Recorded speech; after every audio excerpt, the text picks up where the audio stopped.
Hello friends, कैसे हैं आप सब। आप सभी का आपके अपने YouTube channel sociology with Sangeeta में मैं संगीता स्वागत करती हूं।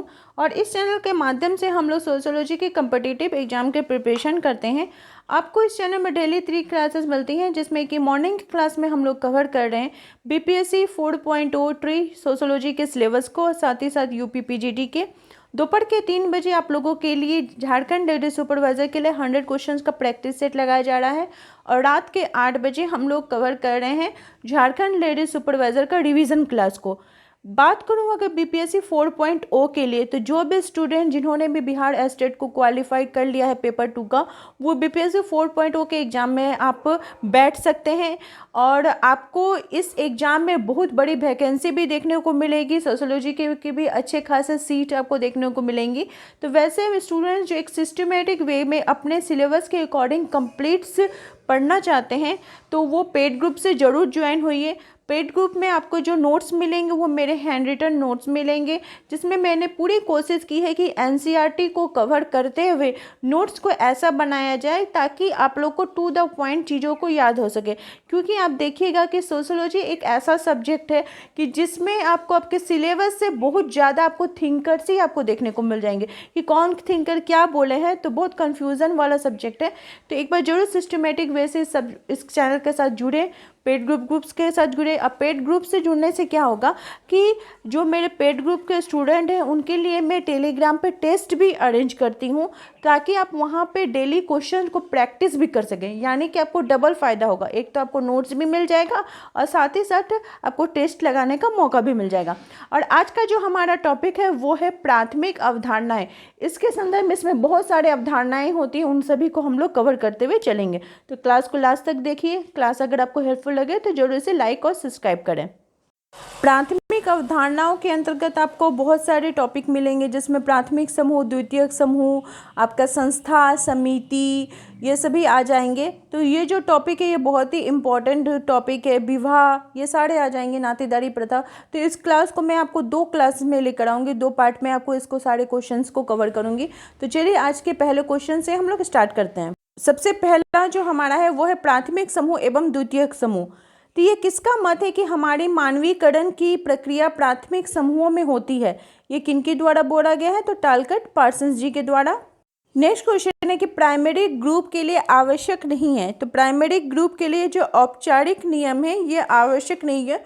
अब प्राइमरी ग्रुप की अगर विशेषताओं की बात करें तो ये आकार में छोटे, इनमें आमने सामने का संबंध पाया जाता है, तुलनात्मक स्थिरता रहती है, जो लक्ष्य होते हैं, जो गोल्स होते हैं वो सामान्य होते हैं, स्वतः विकसित समूह होता है। प्राथमिक समूह के जो लोग होते हैं उनमें आमने सामने का घनिष्ठ संबंध पाया जाता है। इसमें अनौपचारिक संबंध आपको देखने को मिलेंगे। ठीक है। नेक्स्ट क्वेश्चन है कि कूले द्वारा वर्णित प्राथमिक समूह में कौन सा सम्मिलित नहीं है? तो उन्होंने परिवार को बताया था, पड़ोस को बताया था, बच्चों के खेल समूह को बताया था, लेकिन स्कूल को उन्होंने प्राथमिक समूह के अंतर्गत नहीं रखा था। उन्होंने स्कूल या कॉलेज को कक्षा के सहपाठी यानी द्वितीयक समूह के अंतर्गत रखा था। अब एक चीज़ ध्यान में रखिएगा, प्राथमिक समूह और द्वितीयक समूह की अवधारणा तो चार्ल्स कूले ने दी थी। कहाँ दी थी? तो उनकी जो पुस्तक थी सोशल ऑर्गेनाइजेशन, जिसकी रचना उन्होंने 1909 में की थी, इसमें उन्होंने इसके संदर्भ में बात की थी। क्वेश्चन है कि प्राथमिक समूह की अवधारणा किसने दी है? तो कूले महोदय ने दी है। रिपीटेड क्वेश्चन है कि प्राथमिक समूह की अवधारणा किससे कौन रिलेटेड है? तो चार्ल्स कूले हो जाएंगे। प्राथमिक समूह में कौन सा समूह आता है? तो जो पड़ोस है ये प्राथमिक समूह के अंतर्गत आता है। कौन सा समूह प्राथमिक समूह में नहीं आता है? तो भीड़ जो है ये प्राथमिक समूह के अंतर्गत नहीं आता है।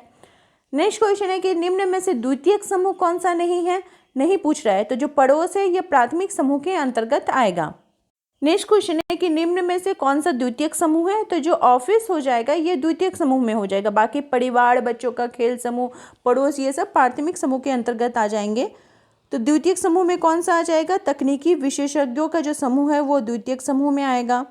प्राथमिक समूह कौन सा है? तो परिवार भी हो जाएगा, पड़ोस भी हो जाएगा, बच्चों का खेल समूह, ये तीनों ही हो जाएंगे। प्राथमिक समूह कौन सा नहीं है? तो जो स्काउट है ये जो है ये द्वितीयक समूह के अंतर्गत आएगा। नेक्स्ट है कि प्राथमिक समूह के सदस्यों के पारस्परिक संबंधों की प्रकृति निम्न में से किस प्रकार की होती है? तो उनमें व्यक्तिगत संबंध पाया जाता है, आमने सामने का संबंध पाया जाता है। उनका जो संबंध होता है वो सरल संबंध पर आधारित होता है, आपसी निकट संबंध हमें देखने को मिलता है।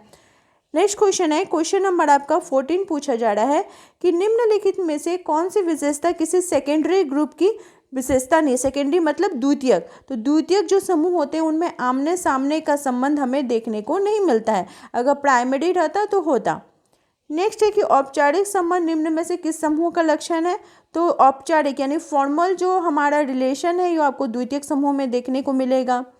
नेक्स्ट है कि घनिष्ठता विहीन अनुभव प्रदान करने वाले समूह को क्या कहा जाता है, तो द्वितीयक समूह के नाम से हम लोग जानते हैं। प्राथमिक और द्वितीयक समूह की अवधारणा किसने दी है, तो चार्ल्स कूले ने दी है।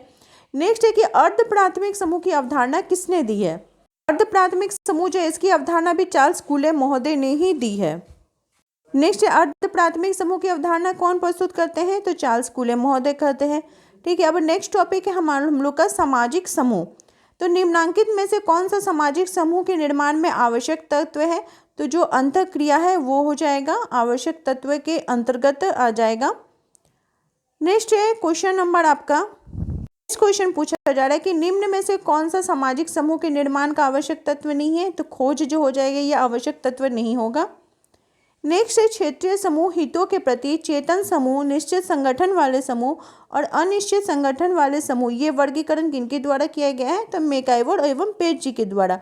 इसका हम लोग डिटेल्स देखते हैं कि मैकआइवर एवं पेज ने समाज में पाए जाने वाले जितने भी समूह हैं उनको 3 भागों में बांटा था।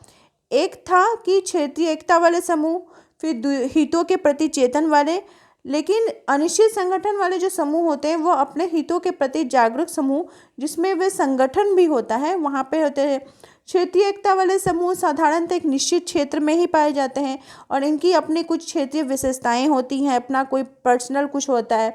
इसमें इनके संबंध जो होते हैं वो अत्यंत ही व्यापक होते हैं। इनकी जो जीवन शैली होती है वो साधारण होती है। नगर, गांव, समुदाय, पड़ोसी, ये सभी इनके उदाहरण के अंतर्गत हमें देखने को मिलते हैं।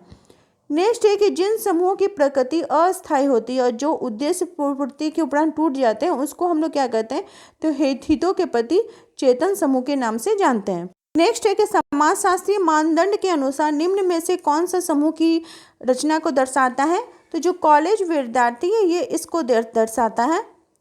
नेक्स्ट है कि किसने सामाजिक समूह का वर्गीकरण ऊर्ध्व और क्षैतिज में किया है, तो आपके समाजों का वर्गीकरण, ठीक है, ये चीज़ ध्यान में रखिएगा, तो ये मिलर महोदय जी के द्वारा किया गया है।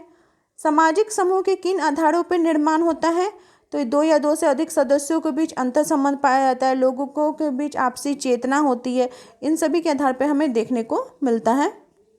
नेक्स्ट है क्वेश्चन नंबर 8 पूछा रहा है कि निम्नांकित में से किसने प्रारूप चेतना की अवधारणा को व्यक्त किया था, तो गिडिंग्स महोदय ने इसके संदर्भ में बात की थी। नेक्स्ट है निम्नलिखित में से किसने समूह को एक बंधक समूह और बहुबंधक समूह में वर्गीकृत किया है, तो पीए सोरोकिन महोदय ने इसको किया है वर्गीकरण। एक बंधक और बहुबंधक कौन हो जाएंगे, तो पीए सोरोकिन जी। अंतर समूह बाह्य समूह की अवधारणा किसने दी है, तो समनर महोदय ने दी है। ठीक है, इनका पुराना नाम है विलियम ग्राहम समनर, इनकी पुस्तक का नाम है जनरीतियाँ। इसमें उन्होंने सामाजिक समूह को 2 प्रकारों में बांटा है, अंतर समूह और बाह्य समूह। ठीक है, अंतर समूह ही हम समूह या मेरा समूह है और इसकी तुलना बाह्य समूह या वे समूह या दूसरों के समूह से की जाती है। अंतर समूह की अवधारणा का सर्वप्रथम प्रयोग जो है वो समनर महोदय ने अपनी पुस्तक फोकवेज, जिसकी रचना उन्होंने 1906-7 आपको देखने को मिलेगा, इसमें उन्होंने इसके संदर्भ में बात की थी। नेक्स्ट क्वेश्चन है अंतर समूह बाह्य समूह की अवधारणा किसने दी है, समनर महोदय ने दी है। ठीक है, वही रिपीटेड आपका क्वेश्चन आपको देखने को मिल रहा है। 4 प्रकार के समूह का वर्गीकरण किसने किया है, तो वीडस्ट्रीट महोदय ने किया। यहाँ पे हम लोग थोड़ा डिटेल्स इसका देख लेते हैं। यहाँ पे देखने से आपको पता चल जाएगा अनइम्पॉर्टेंट फैक्ट्स की तरफ कि समनर महोदय ने क्या किया था कि अंतर समूह और बाह्य समूह की बात की थी। लेस्टर वर्ड ने समूह के विभिन्न स्वरूप को ध्यान में रखकर इसके 2 रूप में इन्होंने भी विभाजित किया था। लेस्टर वर्ड ने बोला था ऐच्छिक समूह और अनिवार्य समूह।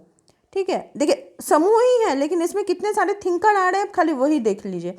फिर मर्टन महोदय ने भी 2 भागों में बांटा था, सदस्यता समूह और गैर सदस्यता समूह। वीडस्ट्रीट महोदय ने अपनी पुस्तक द सोशल ऑर्डर में 3 विशेषताएं बताई थी, समता की चेतना, सामाजिक अंतःक्रिया और आपका यहाँ पे हम लोग देखते हैं सामाजिक संगठन। इस आधार पर वीडस्ट्रीट जो महोदय हैं उन्होंने बताया। फिर उसके बाद इन्हीं विशेषताओं के आधार पर उन्होंने 4 प्रकार के समूह के बारे में बात की थी। सांख्यिकी समूह, समजातीय, समतीय या सहयोगी समूह, सामाजिक समूह और सहचारी समूह। तो देख रहे हैं कि एक टॉपिक से रिलेटेड कितने सारे आपको थिंकर्स मिल रहे हैं। नेक्स्ट, निम्न में से कौन सा वाक्य सही है? तो अंतर समूह एवं बाह्य समूह काल्पनिक है, ये बात जो है ये सही है। क्वेश्चन है कि निम्नलिखित में से किसने कहा कि सामाजिक वर्ग वस्तुतः समूह है, वे अपेक्षाकृत खुले और बंद नहीं है? तो ये बॉटमर जी के अनुसार उन्होंने बताया है इसके संदर्भ में। निम्नांकित में से कौन सा जोड़ा सही नहीं है? तो क्षेत्रीय समूह जो ये मैक्स वेबर जी ये सही नहीं, क्योंकि क्षेत्रीय समूह और गैर क्षेत्रीय समूह की जो अवधारणा ये पार्क एवं बर्गस ने दी है। बाकी सब सही है, जैसे प्राथमिक समूह कूले ठीक है, अंतर समूह समनर ठीक है, संदर्भ समूह की बात मर्टन करते हैं ये ठीक है। तो क्षेत्रीय समूह की बात कौन करते हैं? पार्क एवं बर्गस। ये चीज़ ध्यान में रखिएगा। किसने समूह की व्याख्या ओवर्ट और कोवर्ट में की है? तो गिटलर महोदय ने। किसने? गिटलर महोदय ने। यहाँ पे देखिए दिया गया है प्राथमिक समूह क्या होता है? तो ये अभिजातीय हिंदू समाज होता है। द्वितीयक समूह जो है ये MTL श्रमिक संघ इस टाइप के जो होते हैं वे हो जाएगा। संदर्भ समूह में अप्रवासी विद्यार्थियों की तुलना की जाती है। और अंतर समूह जो होता है वो भारतीय समूह होता है। इस तरह का भी क्वेश्चन आपको देखने को मिलेगा। ठीक है, नेक्स्ट क्वेश्चन की तरफ हम लोग बढ़ते हैं कि निम्नलिखित युग्म से कौन सा युग्म सही है? तो सही नहीं है पूछ रहा है। तो बाह्य समूह, अंतर समूह समनर, प्राथमिक समूह कूले, संदर्भ समूह मर्टन। अब मानव समूह की बात कौन करते हैं? मानव समूह की जो बात है ये होमांस महोदय कौन करते हैं? होमांस। ये चीज़ को नोट कर लीजिएगा। और आज आप लोग का टॉपिक इतने तक ही क्वेश्चंस को रहते हैं। इन सारे क्वेश्चन को आप लोग रिवीजन कीजिए। और इस टॉपिक से रिलेटेड एक और आपका आएगा वीडियो जो कि पार्ट 2 रहेगा, तो वहाँ पे सारे क्वेश्चन आप लोग को कवर करवाए जाएंगे। इसी प्रकार से आप लोग चैनल के साथ जुड़े रहिए। आप सभी का मेरे चैनल में बने रहने के लिए बहुत बहुत धन्यवाद।